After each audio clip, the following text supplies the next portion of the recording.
Good morning friends, स्वागत करता हूं एक बार फिर से आपके अपने चैनल VIC में। और सभी व्यूअर्स का लेटेस्ट अपडेट और नई जानकारी के साथ एक बार फिर हार्दिक हार्दिक अभिनंदन है, स्वागत है। दोस्तों, चैनल को सब्सक्राइब जरूर करते चलें, शेयर भी कर दें वीडियो को, पसंद आता है तो लाइक करें, कंटिन्यू नोटिफिकेशन के लिए बेल आइकॉन पर प्रेस जरूर करें। दोस्तों, जैसा कि हम सब जानते हैं कि 27% OBC आरक्षण का मामला हाई कोर्ट में लंबित है और लगातार डेट पर डेट हाई कोर्ट के द्वारा दी जा रही है। हर सुनवाई को अंतिम सुनवाई कहा जाता है, लेकिन ये सुनवाई कभी भी अंतिम नहीं होती। 30 सितंबर को सुनवाई थी, इसे भी अंतिम माना गया था, लेकिन फिर से नई डेट दे दी गई 7 अक्टूबर। ना तो गवर्नमेंट इच्छुक है और ना ही हाई कोर्ट इसमें इंटरेस्ट ले रही है कि बहुत जल्द 27% आरक्षण पर कोई फैसला आ जाए। और दोस्तों, गवर्नमेंट ने हर भर्ती को इस आरक्षण के चलते उलझा दिया है। यदि हम शिक्षक भर्ती की ही बात करें तो 30,594 शिक्षक लगातार अपनी नियुक्ति का इंतजार कर रहे हैं, लेकिन इस केस के कारण उनको नियुक्ति नहीं मिल पा रही और 2 साल 3 साल से इतने सारे आंदोलन किए गए, वो भी परिणाम देते हुए नहीं दिखाई दे रहे हैं।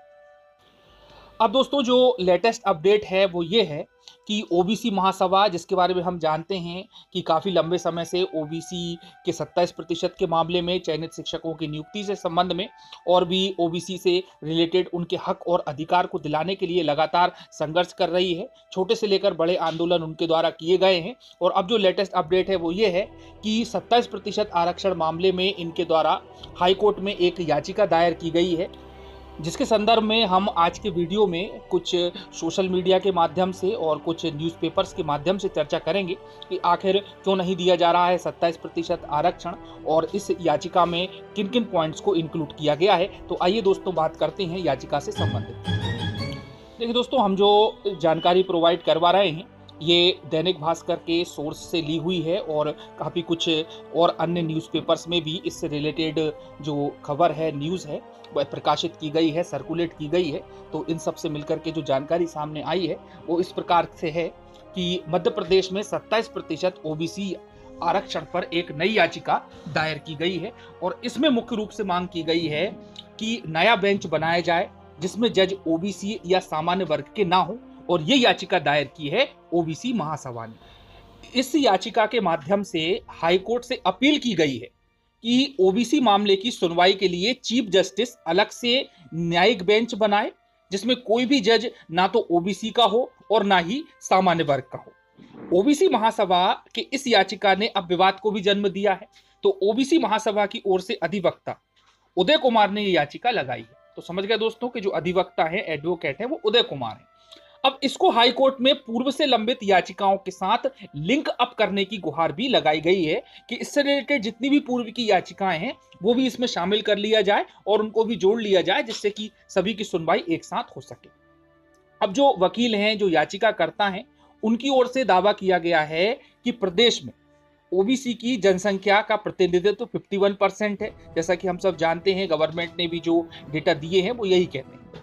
हाई कोर्ट में 14% से 27% आरक्षण संशोधन अधिनियम 2019 को चुनौती दी गई है और याचिका में कहा गया कि हिंदू धर्म 4 वर्णों ब्राह्मण, क्षत्रिय, वैश्य व शूद्रों में विभाजित है और इस चतुर्वर्ण से बाहर की जातियां पंचमय जातियां कहलाती हैं, जिसे समाज में सबसे निचला स्थान मिला हुआ था और आज भी ये मानसिकता मौजूद है। तो कुछ हिस्टोरिकल रिव्यू यहाँ पर किया गया है कि जो ओबीसी वर्ग की कंडीशन है वो किस स्थिति में है और मध्य प्रदेश ही नहीं बल्कि पूरे भारत में किस प्रकार की वर्ण व्यवस्था लागू है। और वो आगे कहते हैं कि ओबीसी और सामान्य जज अलग बेंच करेंगे सुनवाई। तो ओबीसी महासभा का तर्क ये है कि ओबीसी आरक्षण में सुनवाई करने वाला जज ओबीसी या सामान्य वर्ग का रहेगा तो सुनवाई को प्रभावित करेगा। और दोस्तों, अभी तक हम देख पा रहे हैं कि ओबीसी से संबंधित कोई भी जज है या जो हाई कोर्ट है वो इंटरेस्ट नहीं ले रहा है और लगातार इतने इंपॉर्टेंट विषय पर सुनवाई भी नहीं की जाती। 30 सितंबर की हमने सुनवाई देखी कि किस प्रकार से मात्र 2 मिनट सुन करके और 7 अक्टूबर की डेट दे दी गई, जबकि दूसरे मैटर को उन्होंने 2-2 घंटे दिए। तो बिल्कुल ये चीज़ गलत है और ये भी नहीं देख पा रहे हैं कि कितने अभ्यर्थी हैं, कितने विद्यार्थी हैं जो आगे अपनी भर्ती के लिए तैयारी कर रहे थे, तो वो भी 2 साल 3 साल से बेरोजगार बैठे हुए हैं। इस प्रकार से इनको कोई मतलब नहीं।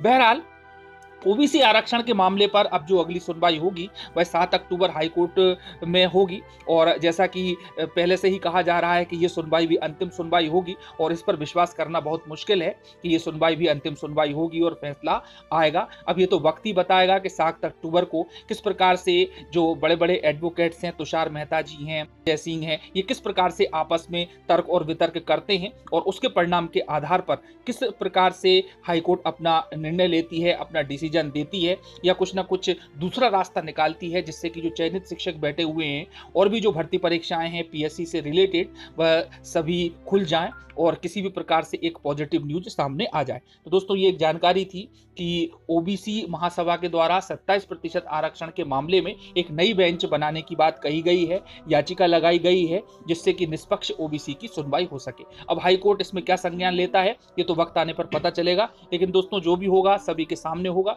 जानकारी आपको कंटिन्यू मिलती रहेगी। चैनल को सब्सक्राइब जरूर कर लें, शेयर करें वीडियो को। धन्यवाद। जय हिंद, जय भारत।